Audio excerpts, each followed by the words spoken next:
Hey guys, this is Eric Weingartner with Weingartner Racing. This will be a really short video, maybe. I don't know. Sometimes I gab too much. But anyway, today's video is a really short one showing you this. These are both big block Chevy heads. But some of you haven't seen this before. This is called a spread port big block Chevy head. And I'm going to show you kind of the differences between the two and talk about just a little bit. So if you look at this regular conventional small big block Chevy head, you'll notice that the ports have two ports, a long runner and a short runner. And this being the long runner, you know, it comes all the way this way. It looks like it's slanting, but it's kind of pointed towards the center. Then you got your short port, which really is aiming more towards, this would be the cylinder wall. It's aiming more towards the cylinder wall. Well, a long time ago, and I'm not for sure who actually invented the spread port design. My gut says it wants, I want to say Warren Johnson, whenever he did the Oldsmobile program, that this is what he'd come up with, but I'm probably wrong on that, and someone will probably correct me on that. But anyway, they decided, hey, what would happen if we spread the ports out? What would happen? So in other words, if we take this long port that's always kind of like an angle like this, and we just straighten it, and then actually move this short one, which is angled towards the wall, if we just straighten this one over so that it gets more angle to come this way, and this is what they created. These spread port heads are actually been around for quite a while, I do know that. And they come in a whole bunch of different configurations. So besides just spreading them apart, the one thing that they did, by the way, this isn't fingernail polish, I smashed my finger. The one thing that they did is they, besides just spreading them, they have obviously raised them up a considerable amount. Because if you look up between the deck and the end of the port here, compared to this, so we'd have the deck way down here, they're raised up quite a bit. The other thing is, most of these spread port heads, the smallest valve angle that I know of, or not the smallest, but the biggest valve angle that I know of is 18 degree. And I know because I own some DN9s, which are also a spread port design, they're a 9 degree. So there's a bunch of different configurations between 18, there's a 16, 14, these are actually 14s, 12s and 9s. And there's probably some in between there too. So besides just the valve angle change, compared to the stock big blocks 26, most aftermarkets are 24, spread ports are at least 18, but most of them are much less. There's one of those things there. They are more of a race-oriented head, and I'm fairly certain where that's how it got its start, was more towards the race orientation. The other big advantage of this is the chambers are much smaller. If you look at a regular big block Chevy chamber, usually we're 119 to 121 cc's, depending on how big you make them. And they look generally like this. If you look at a spread port chamber, because the valve angle is less, the whole thing is rolled over, and the chambers are typically smaller. They're closer to the size of it, like what you'd expect from a small block Chevy instead of a big block Chevy. For instance, my DN9s, I think they're like 67 to 70 cc's. These might be a little bit bigger because they're 14 degrees. These have two different alloys for the seats. This one is like an Amco 45 on the intake, and this is a copper beryllium on the exhaust. Although I love copper beryllium as far as its performance qualities, the one thing I don't like about it, machining it, is that it can kill you.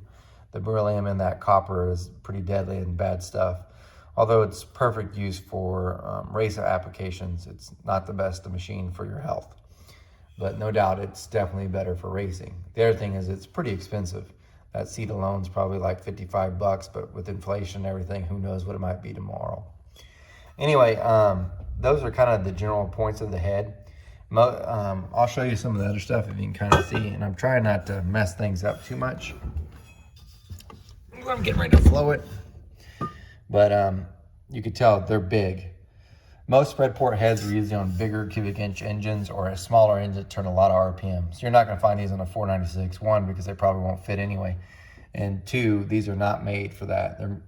Typically, when I see them, it's usually in a heavy nitrous engine or a very large cubic inch engine, but typically nitrous.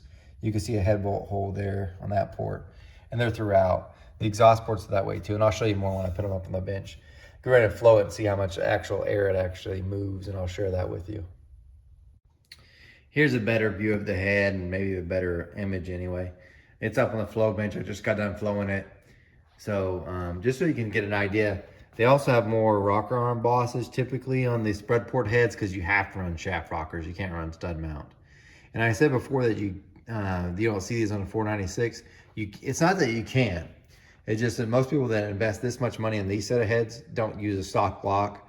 They're going to do something bigger, and usually do an aftermarket block. Because like you look at this, the shaft rocker is probably 1,800 bucks. The heads itself, even the cheap ones, bare, are like $3,500 or so.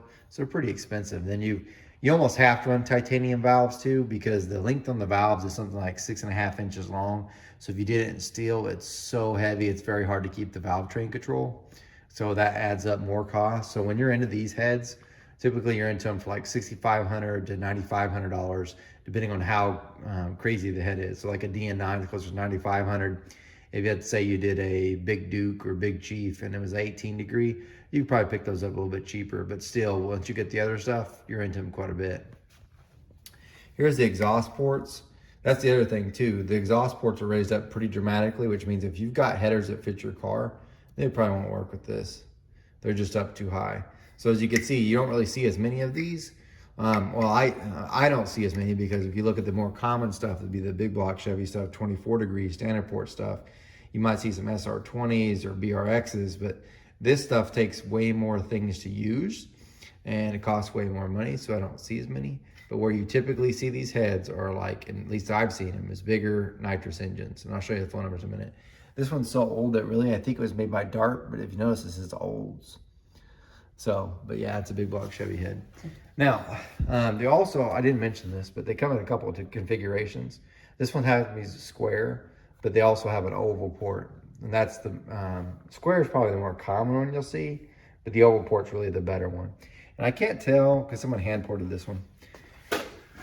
I get a better view of the port, how big this thing is. I can't tell, and you could see from the outline there, it's oval, but I can't tell if someone decided to port match the square because maybe that's what the intake they had for it, because that's another thing, you have to have a special intake.